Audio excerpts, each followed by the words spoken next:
Halo Sobat YouTube, kembali lagi di Kado Channel. Kali ini saya akan merangkum sebuah film dan kali ini saya akan membahas alur cerita film Boarding House 2. Film ini menceritakan tentang seorang pria yang kuda-kudaan dengan cewek satu kosnya. Oke, sebelum kita mulai ke filmnya, jangan lupa subscribe channel ini. Ya, biar nggak banyak bacot lagi, langsung saja kita mulai ke filmnya. Like a Hellcat.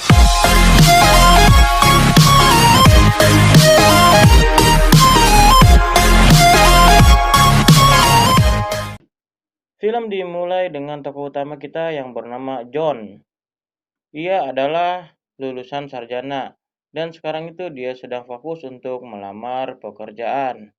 Ini udah kedua kalinya dan ini adalah kesempatan terakhirnya untuk melamar pekerjaan karena itu dia ini fokus banget mempelajari tesnya.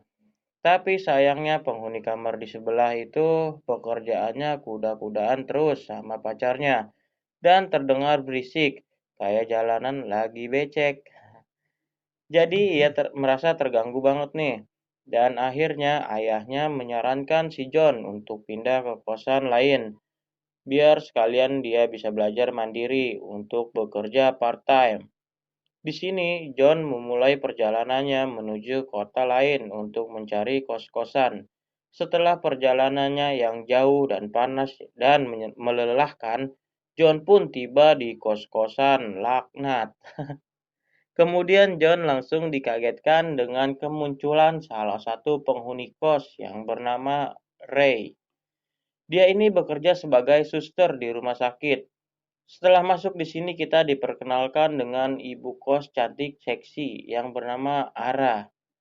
Ibu kos ini sudah punya suami, tapi dia jarang pulang karena bekerja di luar negeri. Mereka terlihat bercengkrama, bersendau gurau, dan kemudian itu John masuk ke dalam kamarnya karena dia ini kecapean karena jalan kaki. Dari sini bukannya tambah damai, tapi malah tambah banyak godaan yang lebih besar. Mulai dari Ray yang kerjanya goyang-goyang, yang bikin memata laki ijo. Lalu saat John mau masuk ke kamar mandi, tanpa disengaja John melihat ibu kos yang lagi ngobok-ngobok kolam berbulunya, yang membuat otongnya si John bangun dari tidurnya. Sehingga John harus mengelus-elus otongnya agar bisa tidur lagi. Ditimang-timang aja bang. Keesokan harinya, John pergi ke tempat kerja part-time. Di sini ia bekerja di tempat bola sodok.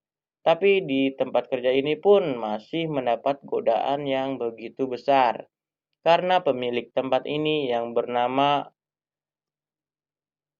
Kim suka banget memakai pakaian yang seksi yang membuat John melongo. Suatu ketika Kim pulang dari hangout dalam keadaan setengah sadar dan John membantunya masuk ke dalam kamar. Tetapi John malah digoda dan akhirnya melakukan pemanasan untuk kuda-kudaan. Akan tetapi John malah nggak jadi karena di luar ada pelanggan yang memanggil-manggil. Ketika John pulang ke rumah, sekali lagi imannya dites dengan ibu kos dan Ray yang tertidur dengan posisi yang lagi ngangkang. Sehingga terlihat ada yang seperti apem. Apa itu apem? Hingga membuat John jadi penasaran. Tapi dia cuma bisa memandangnya saja.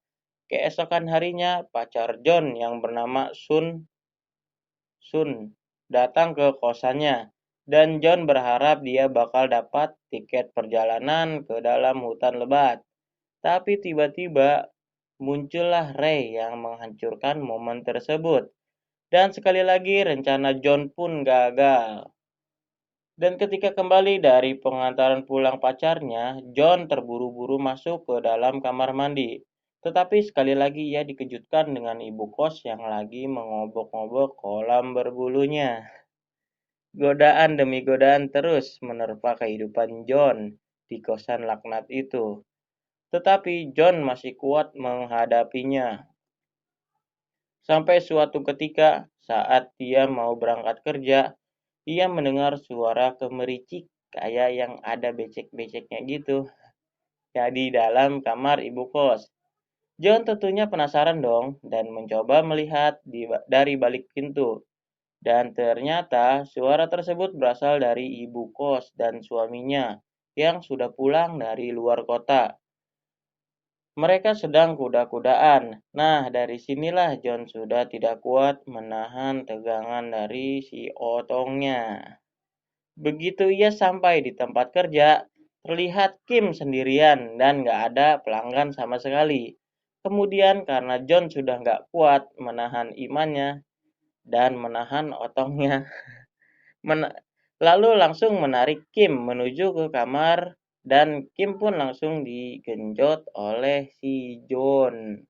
Keesokan harinya, terlihat ibu kos yang sedang mengantar keberangkatan suaminya keluar kota. Dan di sini ia memperkenalkan John karena ia belum pernah ketemu. Malamnya mereka mengadakan acara pesta kecil-kecilan sambil makan gorengan dan minum minuman Amer.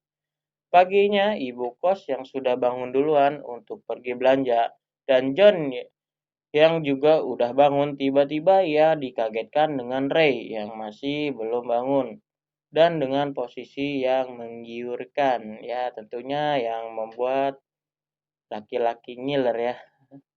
Akhirnya John memberanikan diri untuk menerjang tubuh Ray.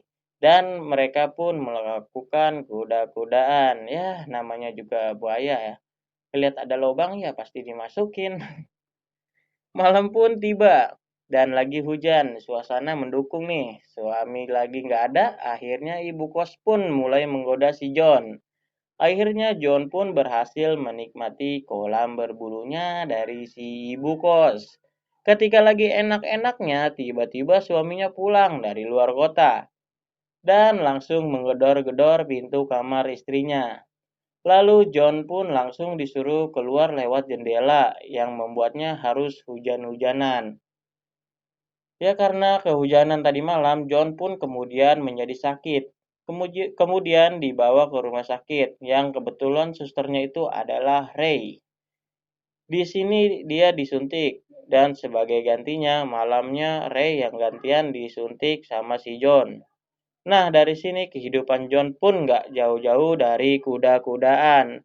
Pas dia lagi kuda-kudaan sama ibu kos, dia bersembunyi dari Ray.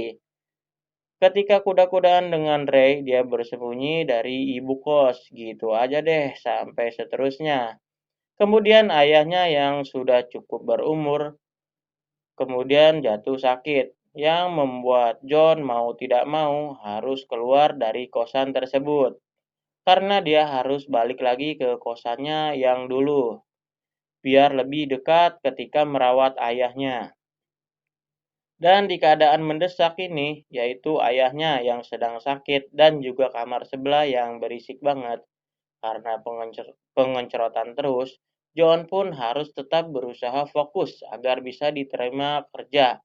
Dan usahanya pun tersebut membuahkan hasil. Kini dia sudah diterima bekerja dan meskipun perjalanannya sebagai penganjur cewek kos-kosan sudah berakhir, tapi kini dimulai babak baru di area lingkungan tempat dia bekerja. Dan film ini pun berakhir. Oke, segini aja pembahasan film dari Boarding House 2. Sampai ketemu lagi di video berikutnya. Terima kasih untuk teman-teman yang sudah menonton video ini sampai habis. Bantu support channel ini dengan cara like dan subscribe. Dan jangan lupa untuk bagikan video ini ke teman-teman kalian, agar teman-teman kalian bisa mendapatkan sensasi yang lebih.